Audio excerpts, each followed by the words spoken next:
Well, we got another chapter out. Now, we know how the last chapter ended. Very informative chapter, letting us know how Ether and everything works. Sylvie, her lineage, Arthur, Regis, confirming some things. Whole lot of stuff, whole lot of meat and goodies in the last chapter. Now, I do plan on making a video about the last chapter, so stay tuned for that. Just kind of giving my thoughts about, I guess, the way I perceive it, or the way that I kind of understand it, you know. But I'm really interested in where we go from here, though, because it seems like Sylvie's probably going to wake up at this point. It's like the next part is that she might wake up. But like I said, I was wondering whether she's going to wake up, like, on Boo's back and like, hey, you know, I'm awake now. Or is it going to be like time has passed while she's been like, you know, going through this enlightenment, you know, finding out who she really is. And, you know, she might be waking up towards like, you know, them being trapped or in danger, or maybe it's like the end and they're about to like get close to like leaving the relic tombs or something like that. Or maybe, which I would be very sad if we do, maybe we might switch and go to someone else. If we go to Ceres, I'd be happy with that. If we go to Alaric, then I'll be happy with that too. But if we go to some goddamn Cecilia, some Nico, I'm gonna be so pissed. I mean, it is what it is. Ain't nothing you really do about it, but I'll still be pissed. But, you know, we haven't gotten a Grona perspective, and we haven't got a Kez's perspective, man. If we got that, that will give us a lot of insight into, like, what they really think. Because we only know about what they think from other people's perspectives and what other people might have heard. But we don't know, like, what it is that be going through their minds when they be doing certain things, when they be thinking about, you know what I'm saying? So, that would be really cool, but, let's just get into this chapter, man.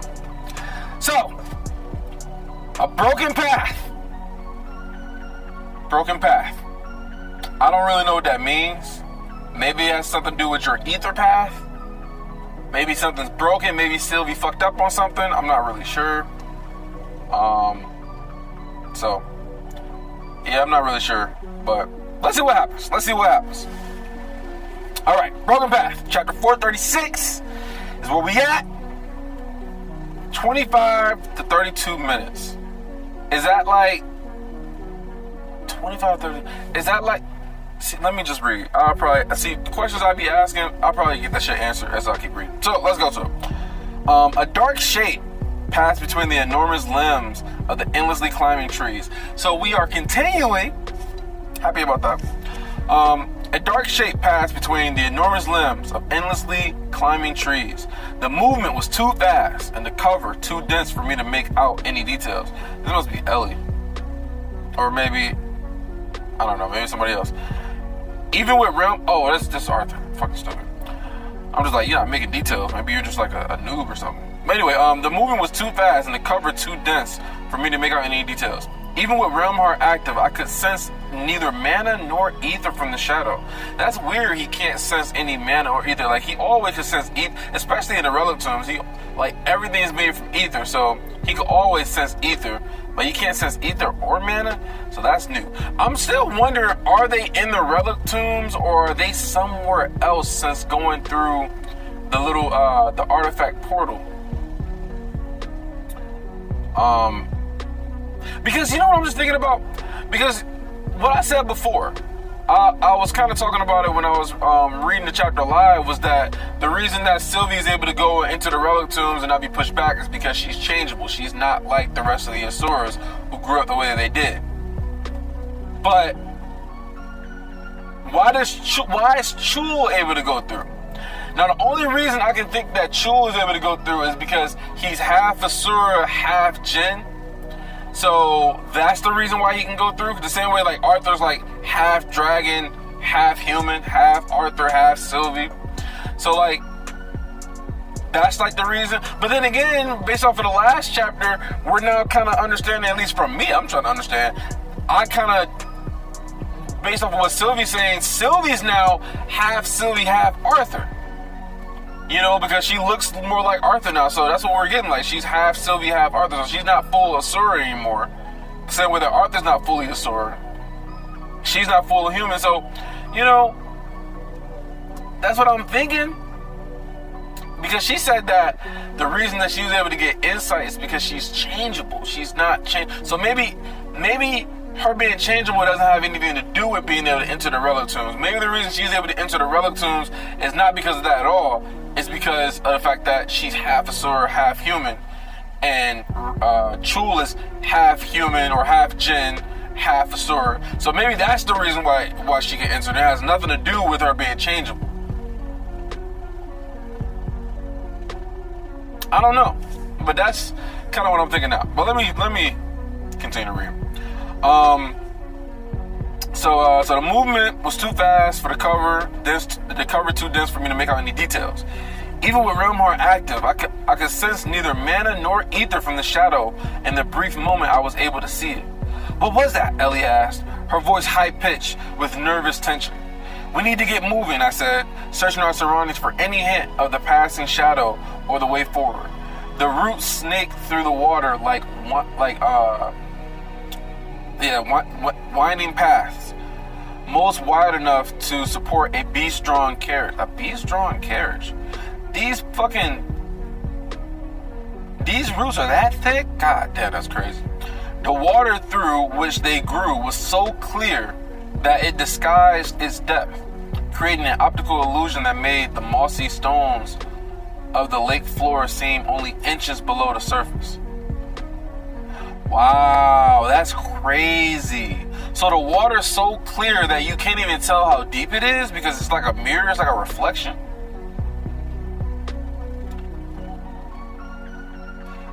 Anyway, up or down? Kara asked, her eyes unfocused as she utilized whatever senses her drones provided instead of her own.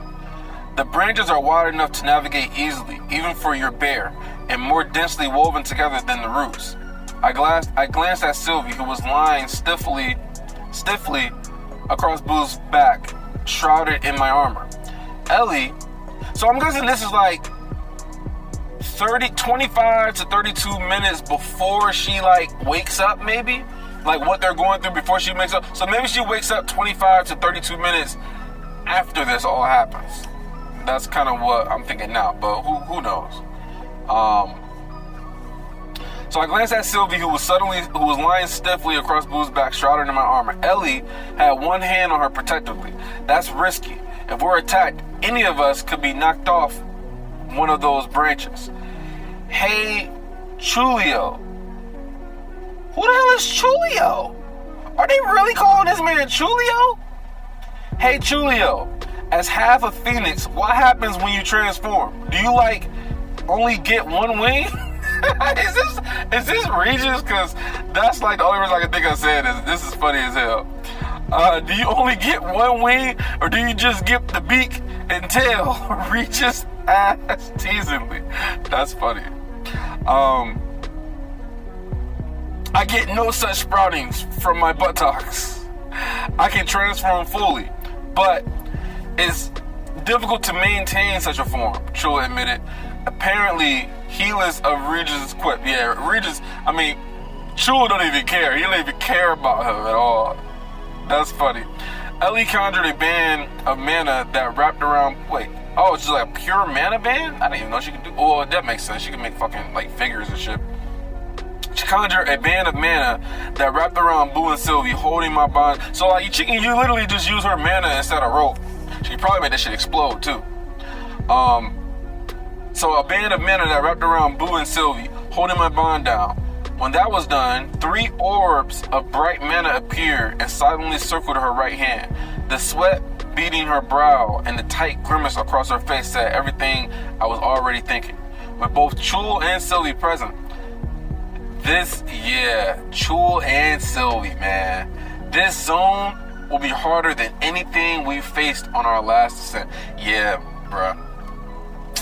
This is gonna be crazy. Not even, but he's kind of discounting Kara. Kara's pretty devastating too. She's not she probably couldn't beat Chul or Sylvie, but She's up there. She's up there. She's like, I don't know. Is she close to like the level of Retainer? Could she beat Sarith? Because I don't think she could. Yeah, she's still below a Retainer. She's probably getting close though. This zone will be harder than anything we faced on our last ascent.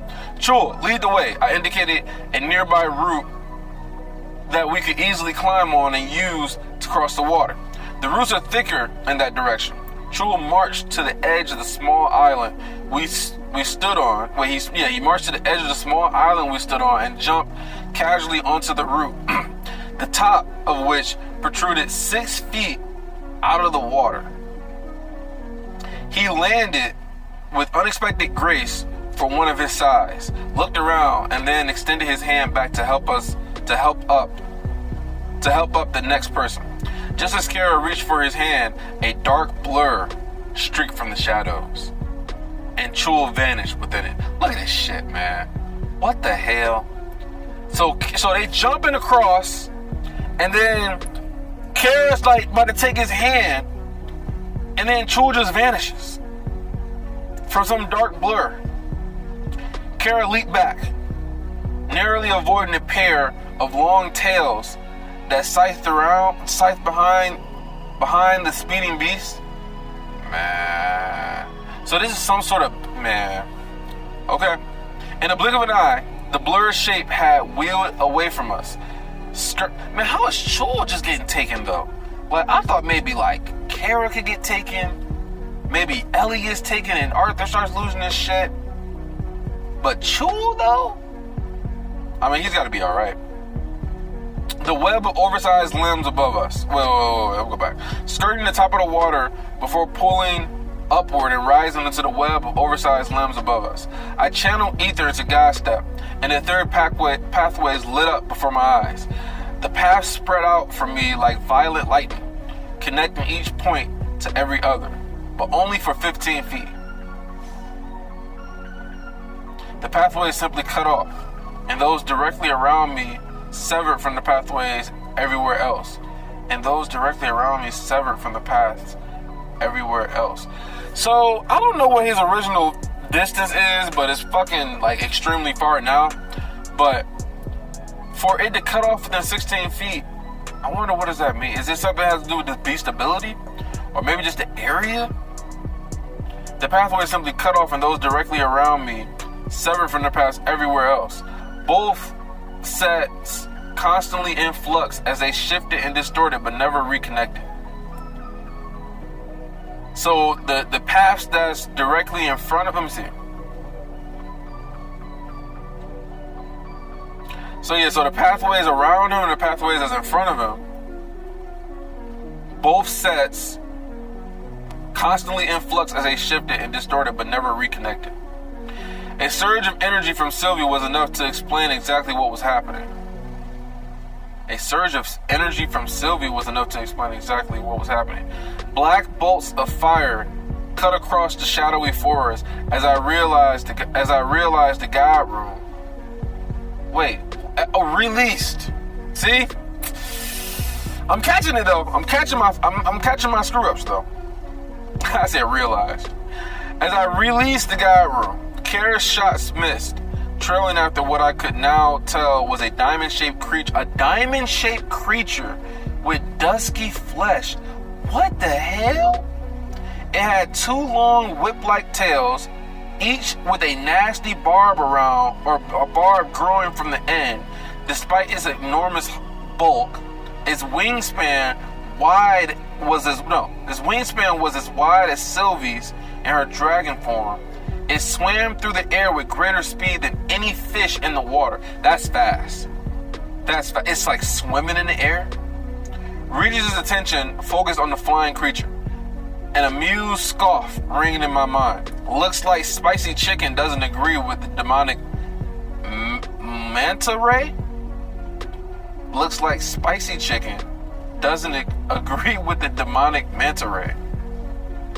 There's something on his back, Ellie said urgently, her sharp eyes picking up the details the rest of us couldn't make out.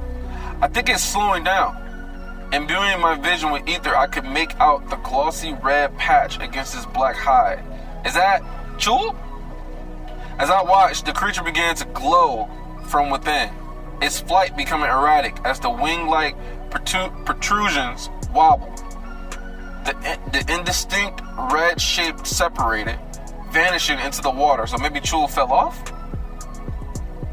Maybe he turned into a phoenix and he like just jumped off, red shape, it makes sense, phoenix. Vanishing into the water as the glow grew rapidly brighter. Flesh split, the orange flames leapt out of the resulting fissures. That has to be him. Orange flames? A sharp screech suddenly erupted from the beast, causing my vision to spin as the vibration drove knives into my brain. In the distance, one of the beast's wings clipped a tree, ripping the limb free of the body. Wow. So that means that the tree is even stronger than the beast, because it hit the tree and the tree didn't go down. The beast's wing got clipped off, ripping the limb free from the body with a horrible wet tearing sound. Now I can kind of hear this shit in my brain. The vibration intensified, then cut out entirely as the beast crushed into the lake, disappearing beneath the churning waters. Shaking off the after effects of the vibrations, I jumped onto the route where Chul had been attacked. I paused, searching the forest for any sign of danger before attempting to make out the etheric pathways again. It was just beyond the edge of the effect I had seen. I was just beyond the edge of the effect I had seen. So he's beyond the place where his pathways cut off. So he's beyond that part. So maybe he's trying to figure out what's cutting off the pathways. Where the paths broke, the island we'd appeared on was still disconnected from everywhere else. So the island's disconnected. But I could now sense my way to where Chul had crashed. Oh, so he already knew it was Chul when crashed into the water. And I wasted no time before stepping into them, appearing several hundred feet away, atop the root closest to where the lifeless body of the creature. Appearing several hundred feet away, atop the root closest to where the lifeless body of the creature was submerged, I was immediately inundated with hot steam as a cascade of furious bubbles erupted from the surface of the water, popping and foaming as the cloud obscured what was happening beneath the water. Just as I was about to jump in, something burst out. Chul was steaming and smoking. His skin had taken an ashen gray color, and the molten veins ran along his arms, neck, and across his face. His eyes blazed with internal light, shining through the steam. As I watched, the discoloration receded from his flesh. He put out a hand to the root on which I stood, using it to support himself. Wipe away your frown of concern. I am uninjured. Hey, boss man. Sylvie getting all... Wait. Who is this? Is this Regis again? Hey, boss man. Sylvie's getting all... I curse. Oh, so this must be Regis. Regis talking about Sylvie. So he's cool. He's just cool. Wipe away your frown of concern. I am uninjured. Hey, boss man.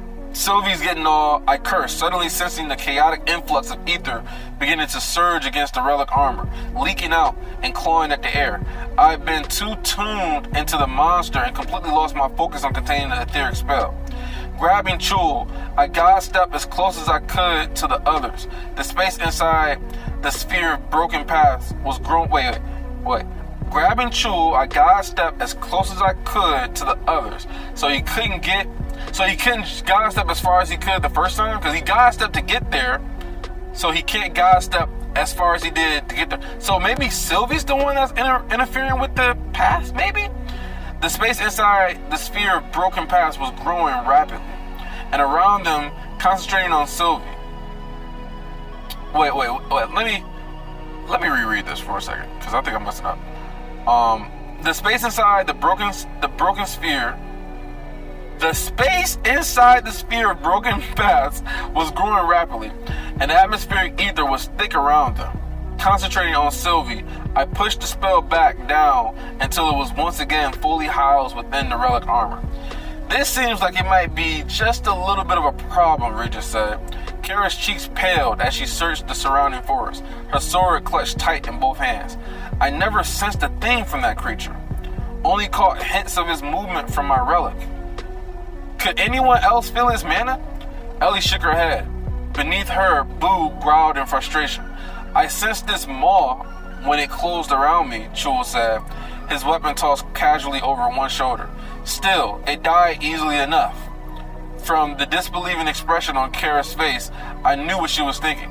Had that creature grabbed her or my sister, the attack would have played out very differently.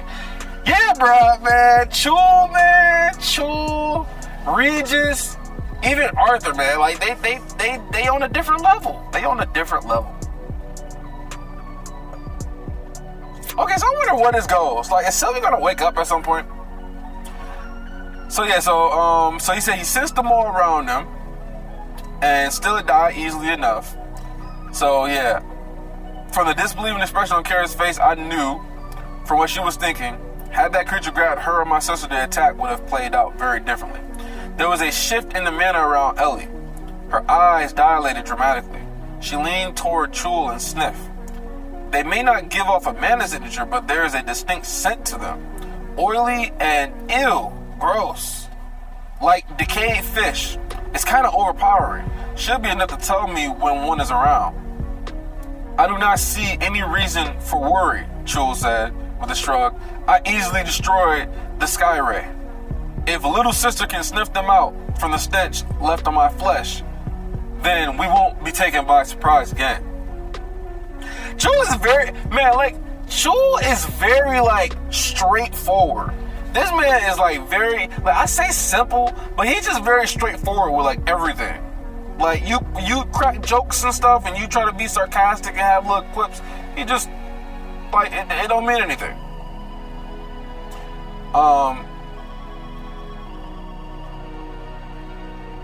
Skyray, you know these creatures? Chul rested the head of his weapon on the ground and leaned on the haft. I've heard tales of similar mana beasts in Ephiodus.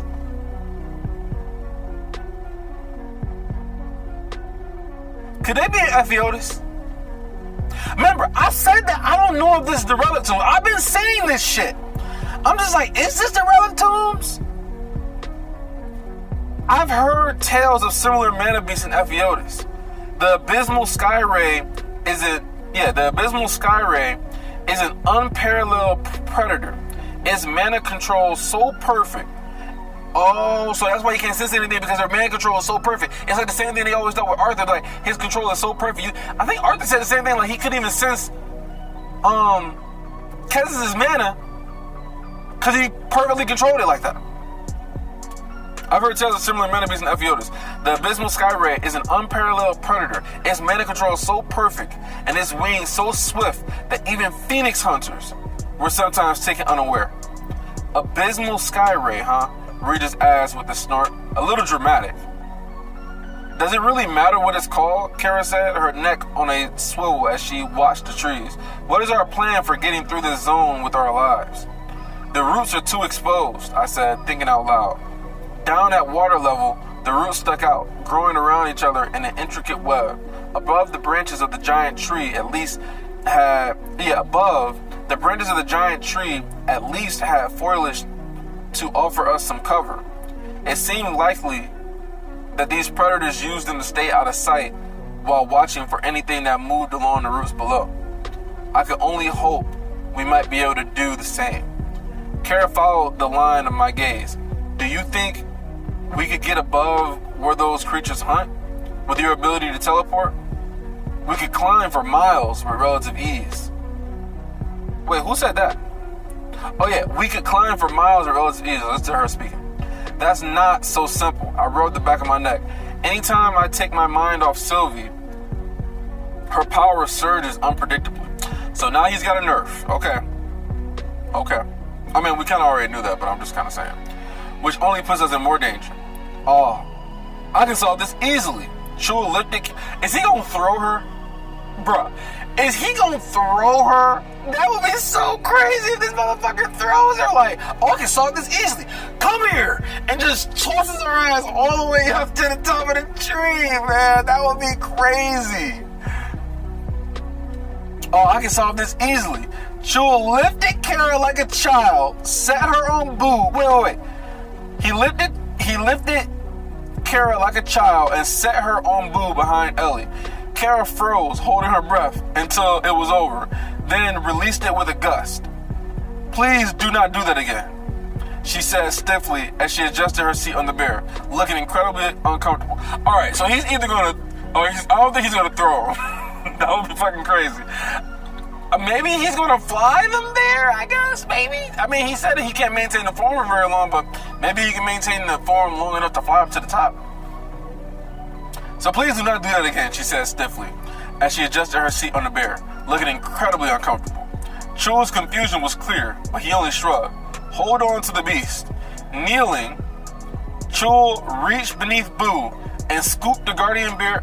Bruh, this motherfucker, I'm like, just trying to think, this motherfucker's so huge, he can scoop up Boo, like he's a piece of wood or something. I don't even know. That's okay. So Chul reached beneath Boo and scooped the guardian bear and everyone else up in his arms. If this creature is akin to the sky rays of Ephiodus, it will be drawn to quick movement. Chul didn't wait for a response before floating up into the air. How is he floating, bro? Like, we need to learn these skills. He just floated. Man, Arthur needs to learn how to fly, bro. But you know what's so crazy, though? Kara can't fly. Kara can't fly, but Nico can fly. But here's the thing, though. Arthur can teleport and use God Step into the atmosphere. So shouldn't he be able to just, like, teleport in the air and stop and then teleport again? Basically like flying, but just using God Step to make his way all the way up. You know what I'm saying? Because he can teleport in the air. I remember reading that part where he teleported in the air and his feet didn't touch the ground. He had to like readjust his body and shit. But I don't think I've ever seen him do that. I remember even back when the fight with Cadell, he like tried to will himself to fly. Like, I can fly, and couldn't do it. Like, why don't you just teleport near him, swipe, teleport, you know what I'm saying? That makes most sense to me. Chul didn't wait for a response before floating up into the air, moving slowly towards the branches above. I waited, watching all around for any sign of an attack. The forest was calm, and no attack came. Channeling God Step, but not activating it, I watched the rough sphere of disconnected pathways rise with Sylvie. The rough sphere of disconnected pathways. So it is Sylvie that's disrupting his pathways. Because as Sylvie's getting higher up, the pathways are rising with her. So he's getting more pathways the further she's away. That's how I'm interpreting this. When I watched the rough sphere of disconnected pathways rise with Sylvie. When Chul had safely set Boo down, I God stepped to them, just outside the sphere of Sylvie's influence. How the hell is she influencing his pathways when his pathways are spatial?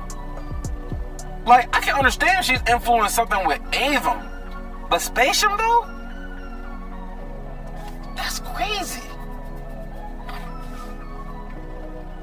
When Chul had set them down, I God stepped I God stepped to them, just outside the sphere of Sylvie's influence.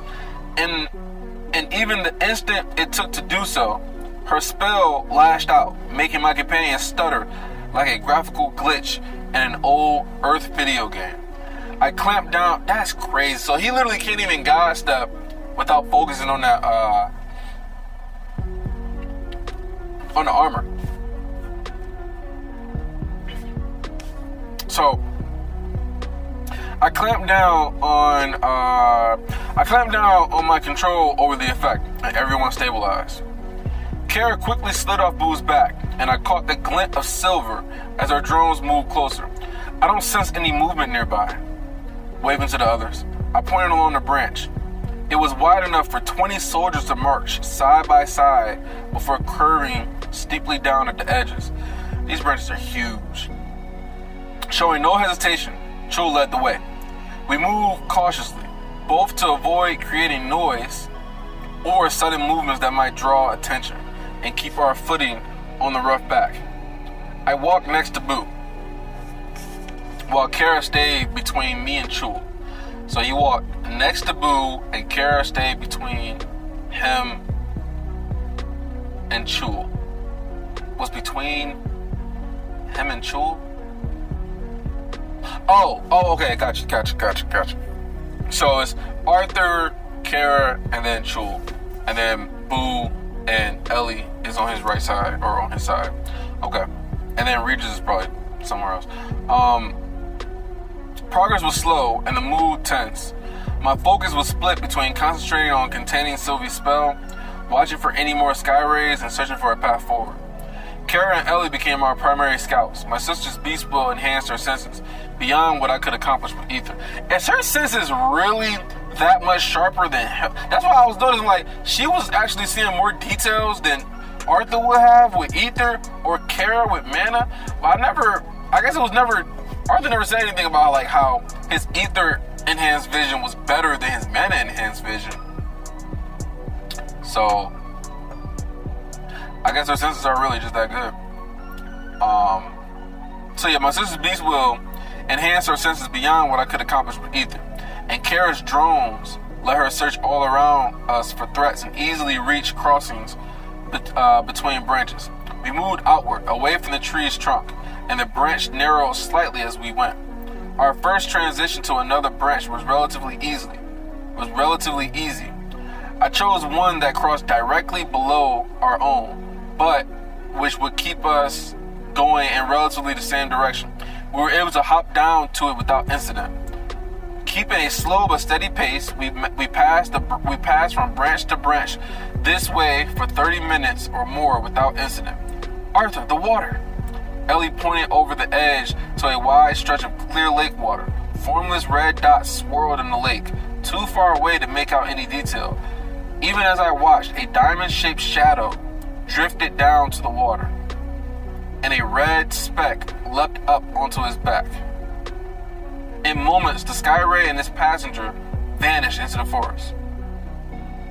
Wait, so the red speck that I thought was Chul, which it was Chul, he killed it. But now they got people riding these things? What if they're not inner relic tombs, man?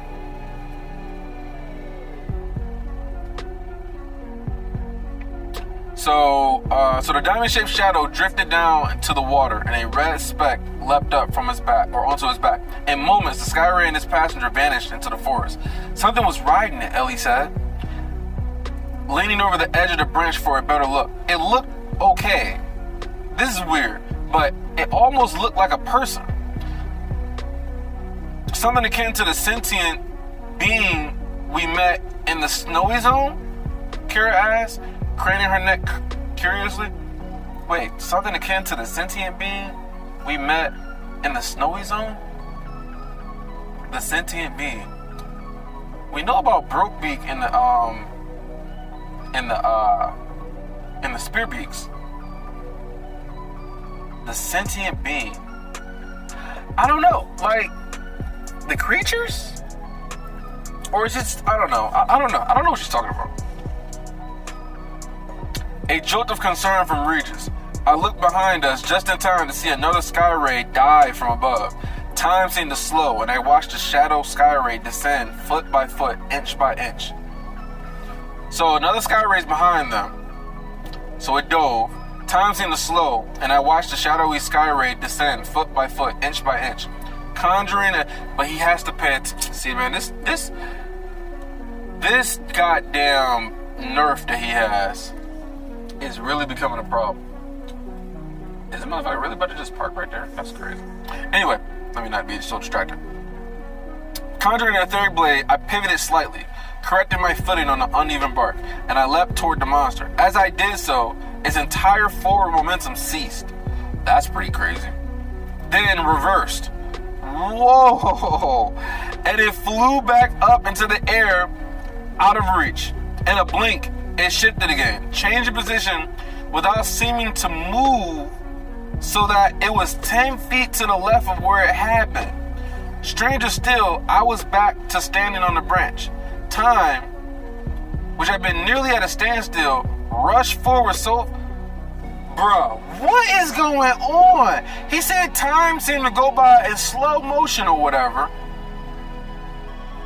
And then the fucking thing went from diving to stopping to then going back in reverse, and then it went over to another position. Like, that's crazy. That is crazy.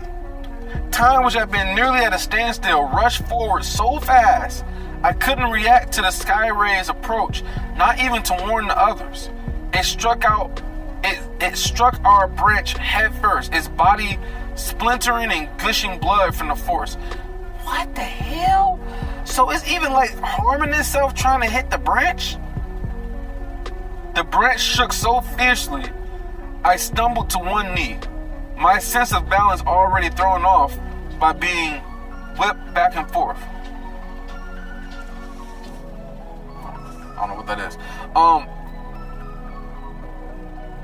By being whipped back and forth in time and space. Ellie screamed, losing her footing completely, and Boo had to snatch her up by the back of her armor.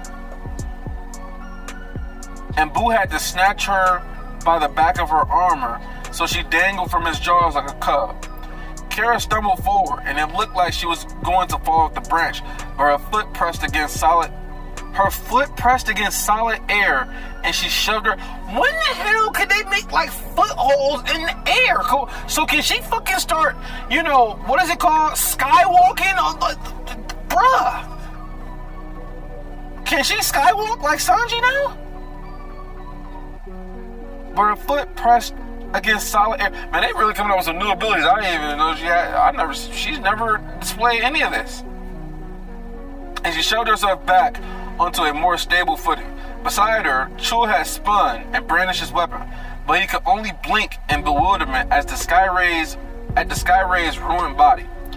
The branch shook again, and a tremendous crack resounded through the forest. The wood split where the sky ray had struck, and the entire structure fell by a foot.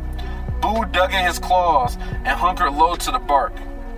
Chul, reacting more quickly this time, grabbed Kara and floated up off the branch, making a split-second decision not to utilize any of my movement techniques, fearing that Sylvie's magic may prove more dangerous than a fall. I bolted for Sylvie and Ellie. Wood and bark splintered, all several hundred feet of the branch. Wood and bark splintered, all several hundred feet of the branch sheared free.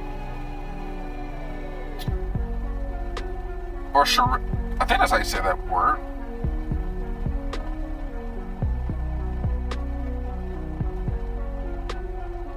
Oh, I'm connected to the thing. Shear.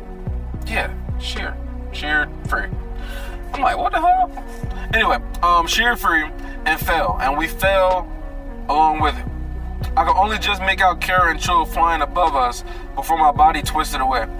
So now they're separated now. Somewhere in the distance, near the thinner end, the falling branch struck another tree limb and broke again, with a sound like an earthquake. With his momentum very briefly slowed, I struck the falling branch just as it exploded through. He struck the falling branch just as it exploded through the solid wood of the other, pushing with both my hands and feet against the rough bark. I threw myself at Boo. The resulting impact carried us both out into the open air as the falling branch collided with yet another colossal tree. So I kind of see what he did. He like jumped onto the tree branch and then jumped off of it and hit Boo, and the momentum carried them into the air. That's kind of how I'm thinking of it. The resulting impact carried us both out onto the open air as the falling branch collided with yet another colossal tree limb, and both shattered with an earth-shaking crash. Boo and I landed on the lower branch in a tangle of limbs, the wood beneath us quaking sickeningly, and the air full of my sister's scream. Reinforcing my hold over the ether, straining to break free of the relic's armor's constraints, I jumped back to my feet and searched for my sister, who was no longer held in Boo's jaws. Regis manifested and went to Boo's side. I'm about to say, where the hell is Regis? So I guess he's just chilling.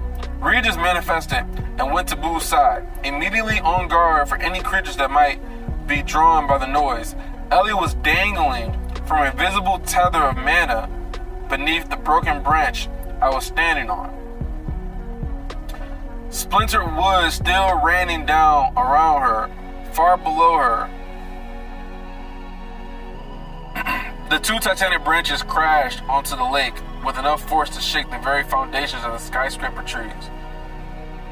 Okay, so there's a lot of stuff just kind of happening. Ellie was no longer screaming. She was breathing hard with sweat running down her face in sheets. All her focus on the mana supporting her. That's actually really cool. So kind of make like, she could kind of make like mana ropes, mana latches and lines and all types of stuff. Reaching down, I tried to grab the arrow that the tether was connected to. Which Ellie had shot into the side of the broken tree. But when my flesh touched the mana, the entire spell trembled. Don't! Ellie squawked, taking the mana rope firmly in both hands and closing her eyes in concentration. I can climb up. Huh. So, outside interference of her mana ropes and stuff, I guess it ends up disrupting the spell and it ends up breaking. Before I could respond, movement drew my focus into the depths of the forest as a black streak banked around a distant tree and sped towards Ellie. Oh shit. Three bizarre creatures were clinging to the Skyray's back, chittering madly and brandishing strange organic weapons. So they got like actual weapons like swords, axes. Ether coalesced in my fist to form a sword, but the energy pressed out from Sylvie surged. So even conjuring a sword splits his attention.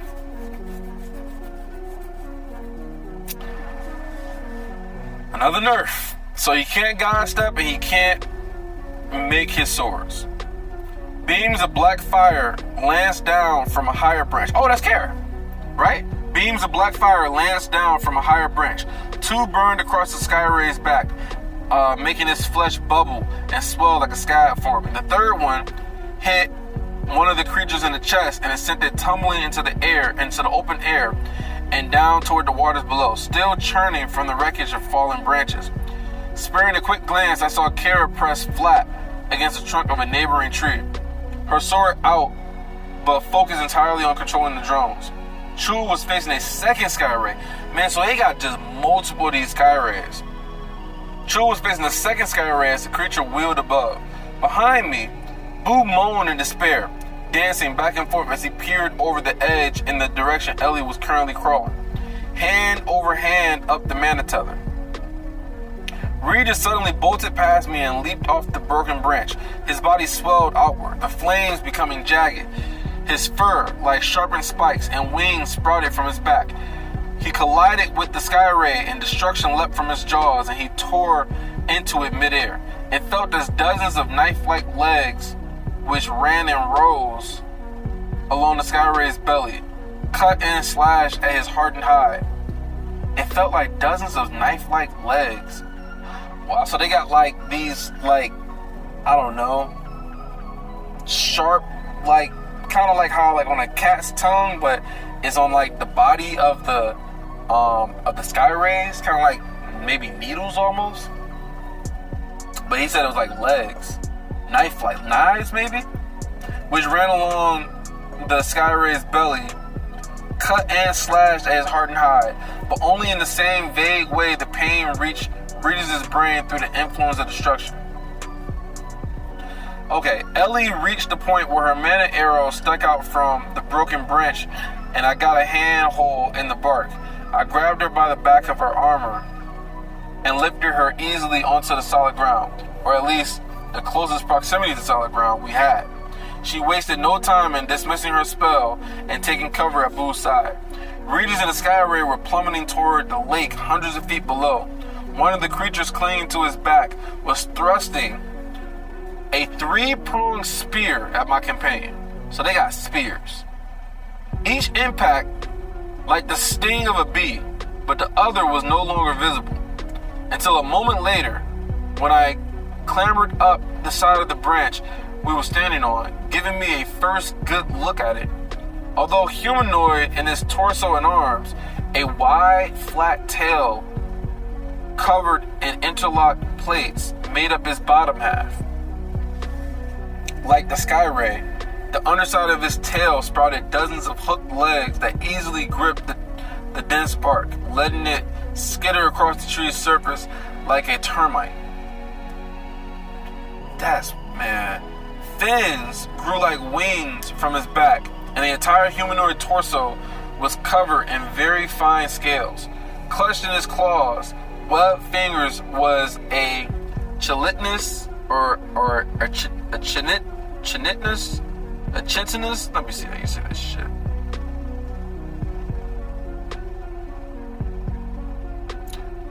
I don't even know. They won't let me say a chitinous. I'm gonna just say that. Short sword, the same light red hue as its scales.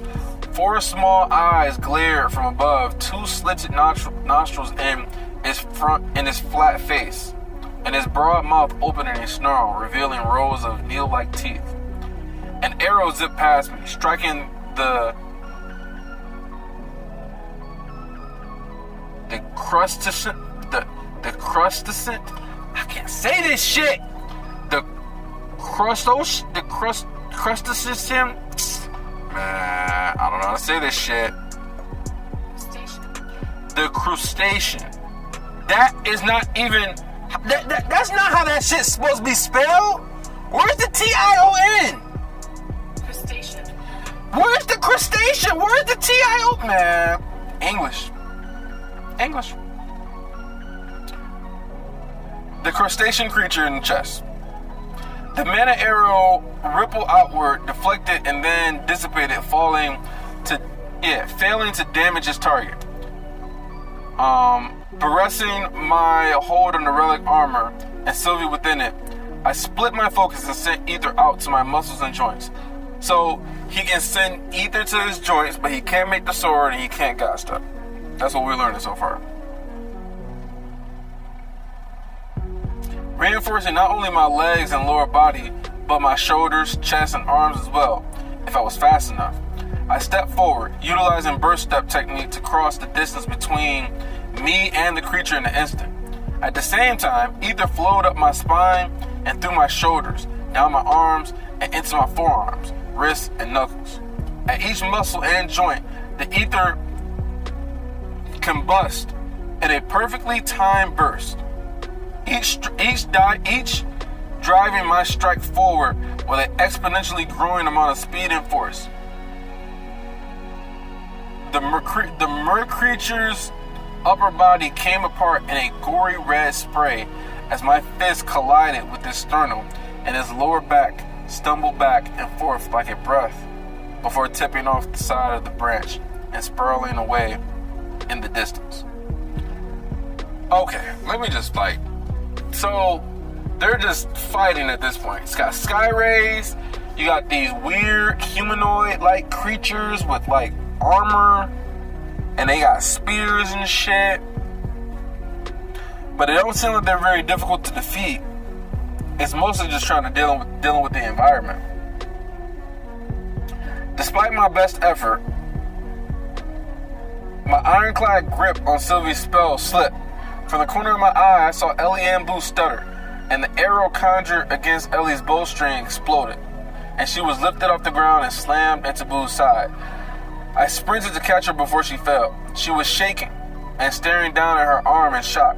The dwarven bow had splintered, and a bone was protruding through the skin of her forearm. Holy shit.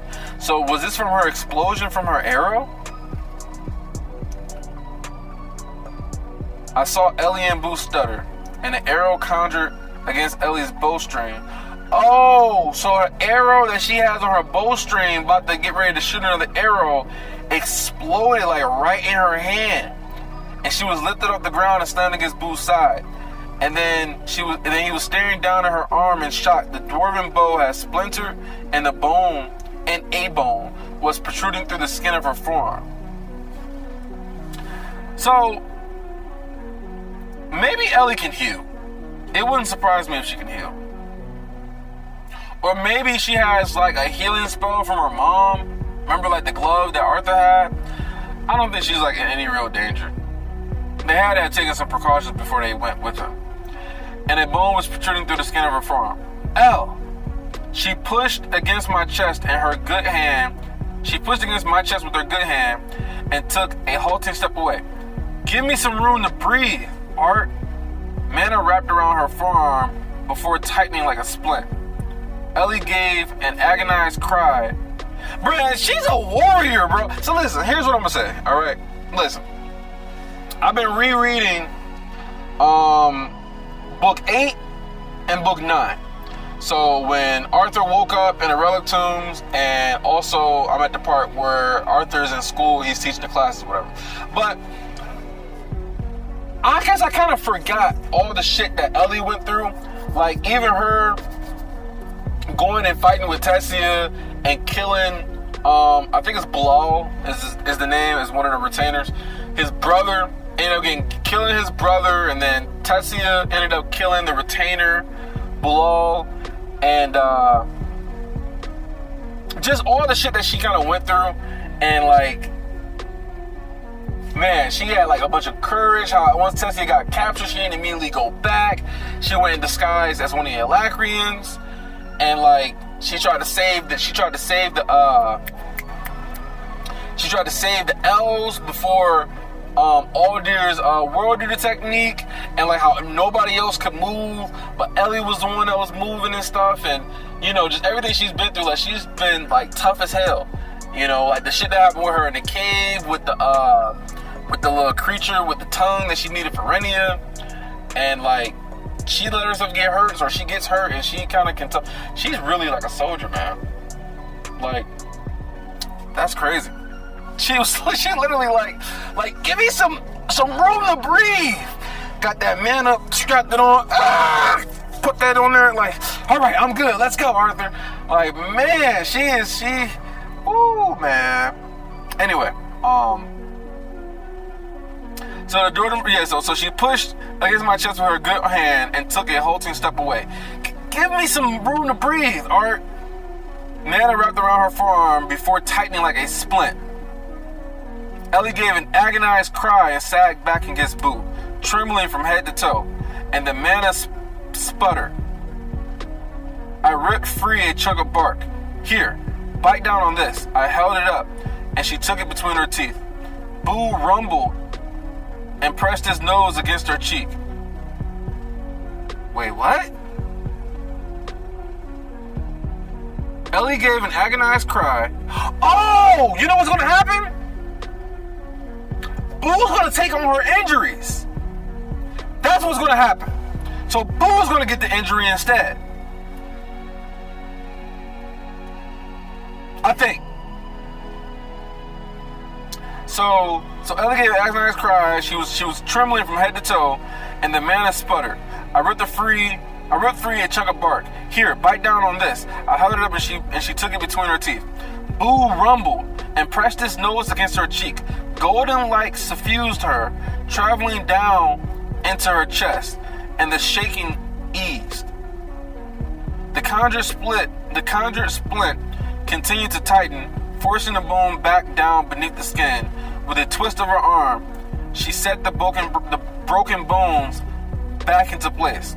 Though swollen and purple, the steady flow of blood slowed to a trickle, held in by the mana. She wiped away her tears with the back of her good arm, then struggled to stand straight. Something Mom showed me, just in case. Now come on. Although her face was pale and beaded with sweat, she straightened. We can't waste any more time. Okay, so I think that he relieved her pain or maybe gave her courage or like reassurance, and that's what stopped her shaking.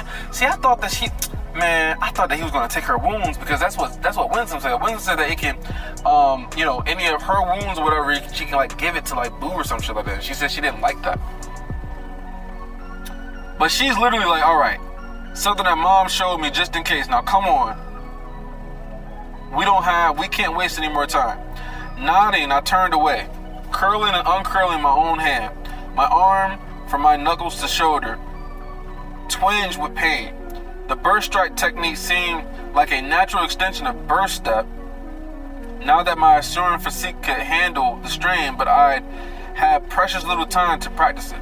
Unlike a step, where all my carefully executed pushing force went down into the ground and was absorbed, a punch fueled by so much speed and precision delivered almost as much impact back to me as it did to my target, causing a series of micro tears and fractures of my arm. God damn. See, I didn't even think about that. Right, because it don't have anything to absorb it. So like when you burst up, you got the ground, like he said. So it's just all that makes sense though. Clenching my fist, I followed along with my body's healing, aware of each torn muscle and strained tendon as they fuse, wishing I could extend the same power to my sister and heal her arm. Of course. But he should be able to do that. If he unlocks like some Vivim edict, he should be able to heal at some point, or heal other people. Or maybe Regis. Maybe Regis can learn some healing technique. But there was no time to linger on my mistakes. Ellie jerked to a stop as she clambered one-handed onto Boo's back. Staring into the limbs above, I heard wind over wings, and I can smell another one. There was no more discussing before we began moving again, sprinting along the branch with Chul at the front. Ellie, her arm bound in a sling and her weapon destroyed, stayed on Boo's back, her good arm holding onto Sylvie. Kara rushed along between Boo and Regis. See, I thought she might have some healing spells where, they should have prepared better than this. Half her focus on the drones zipping through the foliage around us, although I couldn't sense the Skyray's mana signatures. I kept Realm Heart active, watching the movement of both mana and ether for any sign of further danger.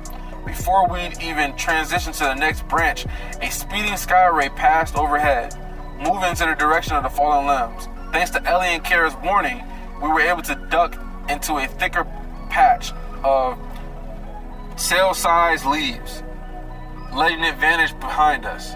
But as we came out of her hiding spot, another appeared.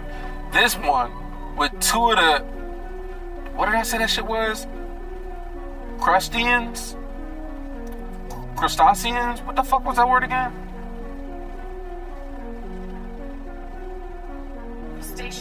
Crustacean. Okay. What is a crustacean? Let me read this really quick. What the fuck is a crustacean? An arthropod of the large, mainly aquatic group Crustacea, such as crab, lobster, shrimp, or barnacle. So some type of aquatic animal species type of thing. My creature's riding on his back. One clicked and squawked, jabbing his two-pronged spear in our direction. I let out a frustrated curse. Go, keep moving. Slamming the bail of his weapon into the palm of his hand, Chul sprinted onward. Boo sped up to match him, but I could tell Kara was struggling to split her focus. She seemed to consider for a moment, then leapt on Regis' back. He paused only long enough to let her situation herself, then bolted after the others. In an instant, the Skyray spun around and came down from behind us, but it didn't attack. Instead, it released a subsonic vibration like the death knell of the first one we encountered. Pushing ether into my ears to dampen the noise, I stared around, certain of what would come next. As I expected, another Skyray appeared from behind the first, then a third, banking sharply through a thick tangle of branches to our right. There are two more below us, Kara said, twisting around on Regis' lopping back to face me, each with a handful of those scale creatures. They're pinning us in. Considering the Skyray's speed, there was no way for us to outmaneuver them. With this being such an obviously coordinated attack, however, I knew that stopping to fight it out. Maybe what he could do is just let her spell go, and then it's gonna maybe he could just let Sylvie's spell go and have it freeze everything. But then that still won't stop it. It'll just temporarily give them time. Maybe time for him to think. I'm trying to think about what Arthur could do in the situation. Considering the Skyray's speed, there was no way for us to outmaneuver them. With this being such an obviously coordinated attack, however, I knew that stopping to fight it out might allow even more enemies to find us. Keep moving, I ordered after taking a second to think. Sylvie, now would be a great time to snap out of it, I thought, not expecting a response. Suddenly, one of the Skyrays wheeled around and sat down on the branch 100 feet ahead of us. Its 3 riders scrambled off, then split up, crawling along the sides and beneath the branch itself. Another Skyray landed behind us, and 2 more riders dismounted, their weapons drawn as they charged toward us on dozens of knife-like legs. Black beams of soulfire scored the air. 2 struck the Skyray, causing the flesh to bubble and pop. The other 2 beams fired left and right, aimed at the mirror creatures skittering along the vertical edge of the branch. At the same time, a glowing white bolt shot from Ellie's palm. It curved down around the outer edge of the branch, followed an instant later by a concussive blast that I felt through my soils. So they're just, at this point, they're just kind of fighting these creatures and these aquatic creatures on their backs that I guess they're allied with. This is kind of crazy. This is really crazy. I kind of expect for them to be with Cerys already, and I mean, I guess it's not going to be that easy, right? That makes sense. Okay, the other 2 beams fired left and right, aimed at the mirror creature skittering along the vertical edges of the branch. At the same time, a glowing white bolt shot from Ellie's palm. It curved down around the outer edge of the branch, followed an instant later by a concussive blast that I felt through my soles. I focused on Sylvie, on the armor and the spells surrounding her body. Keeping Sylvie's unconscious spell in check was my priority. With Sylvie fully centered in my consciousness, I utilized just the periphery of my thoughts to conjure an etheric blade 40 feet behind me. Oh, damn. He can conjure that bitch 40 feet behind him while also focusing on Sylvie. This is good training. And slashed wildly with it. The attack was clumsy, swinging too short, and the crustacean mirror creature jumped back to avoid it. And even that failed effort caused a jolt that made Boo miss his footing and stumble, nearly topple. Oh, so that failed effort caused a jolt. Is the jolt coming from Sylvie? I'm trying to figure out where this jolt's coming from. Caused a jolt that made Boo miss his footing and stumble, nearly toppling my wounded sister. Still, in the second that brought us, Chul's round-headed mace went flying. He threw it like a missile. The fissures in the head roared with flames before ripping through flesh and bone and nearly splitting the monster in half. God damn, Chul is crazy. To our left, like Arthur can't even do that. He can't even throw in his swords yet. But he should be able to soon, though. To our left, a red-tinged mirror creature scampered up the branch's side, its many stabbing legs easily clinging to the thick bark. Streaks, they probably adapted to this area. So it probably is. They probably are in the relic tombs, I'm guessing. Its many stabbing legs easily clinging to the thick bark. Streaks of soulfire scorched the air like very shadows of Ellie's conjured bolts, throwing the mirror creatures off balance for Regis to finish with a whip crack slash of his tail. Chul splintered right over the corpse of the Skyray as his weapon returned to his hand.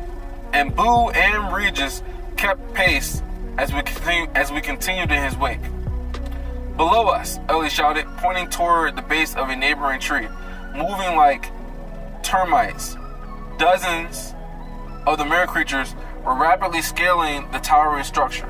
They moved up as fast as we were able to sprint along the horizontal surface and seemed as if they intended to cut us off. I scanned the nearby branches with a hail of spellfire. I scanned the nearby branches through a hail of spellfire, looking for a way to change course. Without my full arsenal of abilities, there was nowhere else to go but straight forward. As we ran, I searched the shadows of every branch en route for any signs of an exit portal. This zone wasn't a limited space like a cave, but more like 3 steps now. This zone wasn't a limited space like a cave, but more like 3 steps snow-covered zone. I said 3 steps now. 3 steps snow-covered zone, or the desert Tacy and I destroyed. In both hands, which seemed to expand forever, the zone itself had led me to the destination. In both places, not hands. How did I read hands? In both places, which seemed to expand forever, the zone itself had led me to the destination. We had followed the branches in the most natural direction, which I hope meant my eyes caught on something, a straight edge among rough and winding organic shapes. I had only barely noticed it, half hidden within a cluster of entangled roots far out into the lake below us. Ellie confirmed my suspicions immediately. Her glowing brown eyes focused into the distance. It's the portal.